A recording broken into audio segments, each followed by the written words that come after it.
Assalamualaikum warahmatullahi wabarakatuh. Halo semuanya, apa kabar? Semoga kalian dalam keadaan baik-baik aja ya. Nah, sebelum kita mulai pembelajaran pada pagi hari ini, marilah kita baca basmalah terlebih dahulu. Bismillahirrahmanirrahim.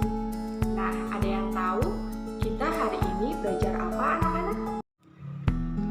Di sini kita akan belajar tentang interaksi sosial. Ada 3 subbab yang akan kita pelajari. Yang pertama adalah pengertian dan ciri-ciri interaksi sosial. Yang kedua ada syarat terjadinya interaksi sosial. Syarat apa aja sih yang terjadi dalam interaksi sosial itu? Dan yang ketiga ada faktor pendorong interaksi sosial. Di sini ada yang tahu interaksi sosial itu apa? Interaksi sosial adalah hubungan timbal balik antara individu dengan individu maupun kelompok, atau kelompok dengan kelompok. Interaksi sosial juga terwujud dalam aksi dan reaksi, seperti pada gambar di samping. Itu adalah wujud dari interaksi antara sesama teman. Rasa empati terhadap teman yang sedang jatuh itu adalah wujud dari interaksi sosial. Ciri-ciri interaksi sosial. 1. Ada pelaku dari jumlah lebih dari 1 orang.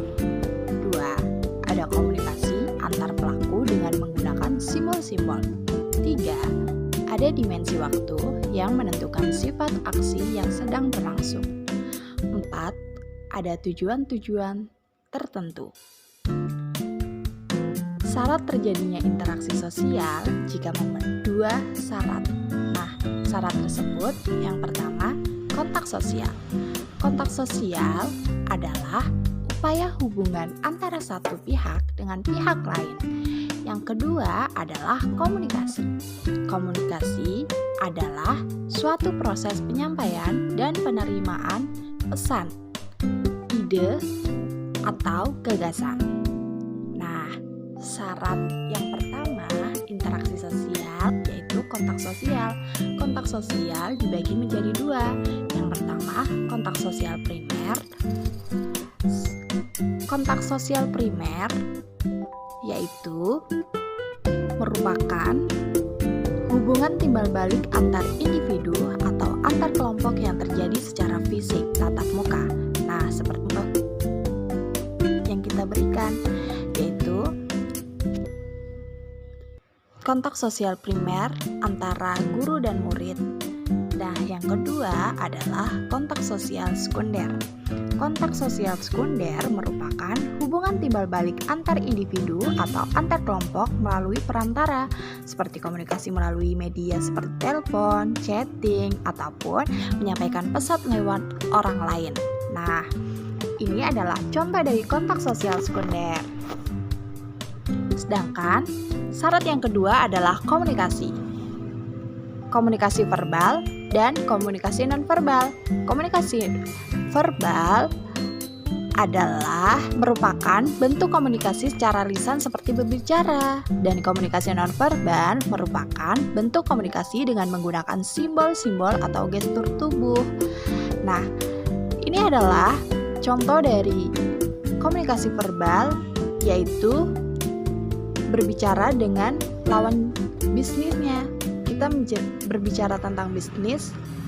Ini adalah termasuk dari komunikasi verbal. Dan komunikasi nonverbal ini adalah ada anak kecil yang menggemaskan, ada wanita yang sedang memberikan isyarat untuk diam. Nah, ini adalah contoh dari komunikasi nonverbal. Faktor pendorong interaksi sosial. Berikut ini adalah faktor-faktor yang mendasari terjadinya interaksi sosial. Yang pertama, imitasi. Seorang anak yang bercita-cita menjadi seorang dokter berpenampilan menggunakan pakaian dokter seolah dirinya berperan sebagai dokter.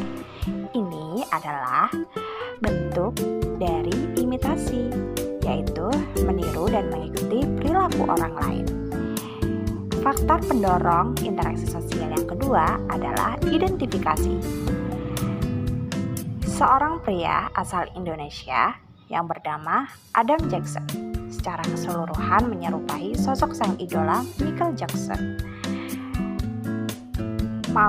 Michael Jackson dari mulai berpenampilan fisik sampai dengan perilakunya. Nah, ini adalah contoh dari identifikasi yang mana merupakan suatu figur yang ideal bagi pelakunya. Faktor pendorong yang ketiga adalah sugesti.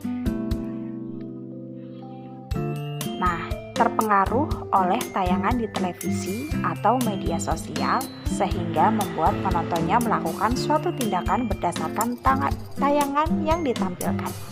Ini adalah perilaku sugesti, yang mana sugesti adalah sikap yang diberikan pada orang lain dan diterima oleh pihak lain sehingga orang tersebut mengikuti pandangan atau pengaruh tersebut. Yang keempat adalah simpati. Roni merasa kasihan ketika mengetahui temannya sakit. Ini adalah bentuk dari sikap simpati ya teman-teman. Dan yang kelima adalah empati.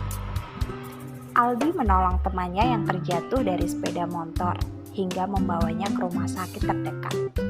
Ini adalah kepedulian terhadap orang lain atau kelompok lain. Sehingga ini adalah wujud dari sikap empati. Nah, mungkin itu dari penjelasan saya. Saya kira itu aja ya teman-teman. Terima kasih, semoga bermanfaat untuk kalian semua.